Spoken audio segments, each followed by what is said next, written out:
سابق chairman P T I نکاح سے پہلے بشرا بی بی سے ملتے تھے۔ بانی پی ٹی آئی ہمیشہ خاور مانیکا کی غیر موجودگی میں ان کی اہلیہ سے ملنے آتے۔ گھریلو ملازم محمد لطیف نے عدالت میں بیان قلم بند کرا دیا۔ سابق چیئرمین پی ٹی آئی اور بشرا بی بی کے خلاف غیر شرعی نکاح کیس کی سماعت۔ اسلام آباد کی سیشن عدالت میں چاروں گواہوں کے بیانات قلم بند۔ کیس قابل سماعت ہونے پر دلائل طلب۔ سماعت 8 دسمبر تک ملتوی۔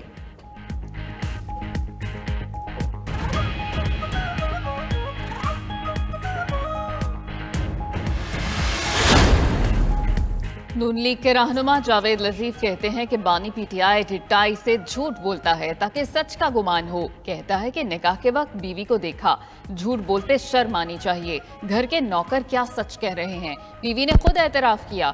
کون لوگ ہیں جو ایسے شخص کو وزیر اعظم بناتے ہیں؟ رہنما آئی پی پی فردوس عاشق اوان نے کہا کہ سابق چیئرمین پی ٹی آئی نے جھوٹ چھپانے کے لیے مذہب کا سہارا لیا۔ مرشد سے ملاقاتیں کب سے چل رہی تھیں؟ حقیقت سامنے آ چکی۔ اون چودھری کو وہ ذاتی مقاصد کے لیے استعمال کرتے رہے۔ گھر کا بھیدی اگر بولا تو لنکا ڈھہ جائے گی۔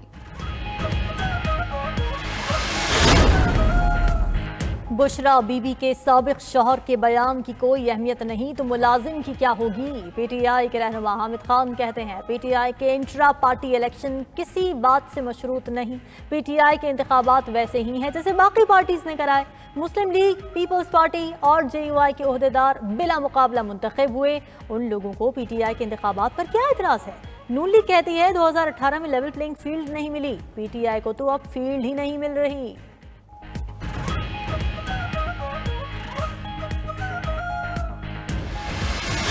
پی ٹی آئی کے انٹرا پارٹی انتخابات الیکشن کمیشن میں چیلنج ہو گئے۔ بانی رکن اکبر اس بابر اور ممبر راجہ طاہر نواز نے درخواستیں دائر کر دی۔ پارٹی الیکشن کالعدم قرار دے کر دوبارہ کرانے اور غیر جانبدار مانیٹر لگانے کی استدعا۔ اکبر اس بابر کہتے ہیں پشاور میں چند لوگ جمع کر کے قبول ہے کے نعرے لگوائے گئے۔ جعلی الیکشن سے بلے کا نشان مزید خطرے میں پڑ گیا۔ بلے کے نشان کو بچانے کی جدوجہد کر رہے ہیں۔ سیاسی جماعتوں میں جعلی الیکشن کا عمل ختم ہونا چاہیے۔ تحریک انصاف کے ترجمان نے انٹرا پارٹی الیکشن پر اکبر اس بابر کا اعتراض مسترد کر دیا۔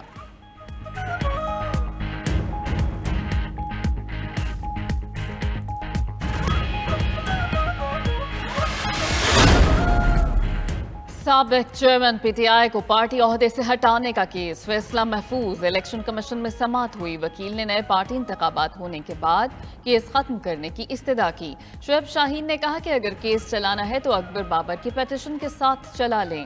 چیف الیکشن کمشنر نے کہا کہ وہ نئے چیئرمین کے خلاف بھی پیٹیشن دائر کرنے کا موقع دے رہے ہیں۔ درخواست گزار خالد محمود نے کہا کہ سابق وزیر اعظم سزا یافتہ ہیں، وہ پارٹی کا کوئی عہدہ رکھ نہیں سکتا۔ الیکشن کمیشن نے چیئرمین پی ٹی آئی کے انتخاب سے متعلق ریکارڈ مانگ لیا۔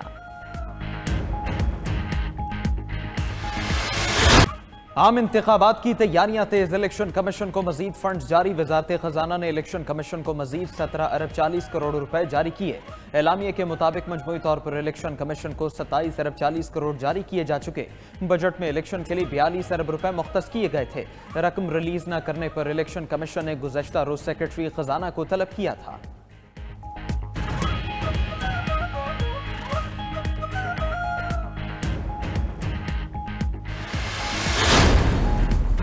جے یو آئی کے سربراہ مولانا فضل الرحمان کہتے ہیں کہ انتخابات کے لیے تیار ہیں، سازگار ماحول دیا جائے۔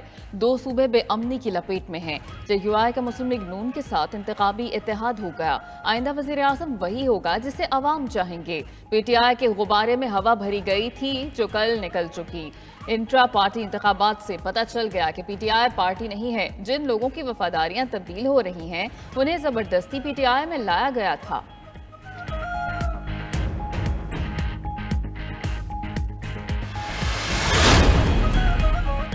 بجلی کا پھر جھٹکا، قیمتوں میں بڑا اضافہ۔ بجلی مزید 3 روپے 7 پیسے فی یونٹ مہنگی کر دی گئی۔ نیپرا نے فیصلہ جاری کر دیا۔ بجلی اکتوبر کی فیول پرائس ایڈجسٹمنٹ کی مد میں مہنگی کی گئی۔ اضافے کا اطلاق لائف لائن اور کیا الیکٹرک کے سوا تمام صارفین پر ہوگا۔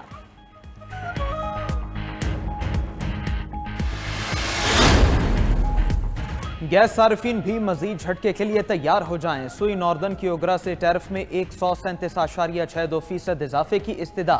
گیس کی قیمت میں 1209 روپے فی M M B T U اضافہ طلب کیا گیا۔ موجودہ قیمت 1246 روپے 91 پیسے فی M M B T U ہے۔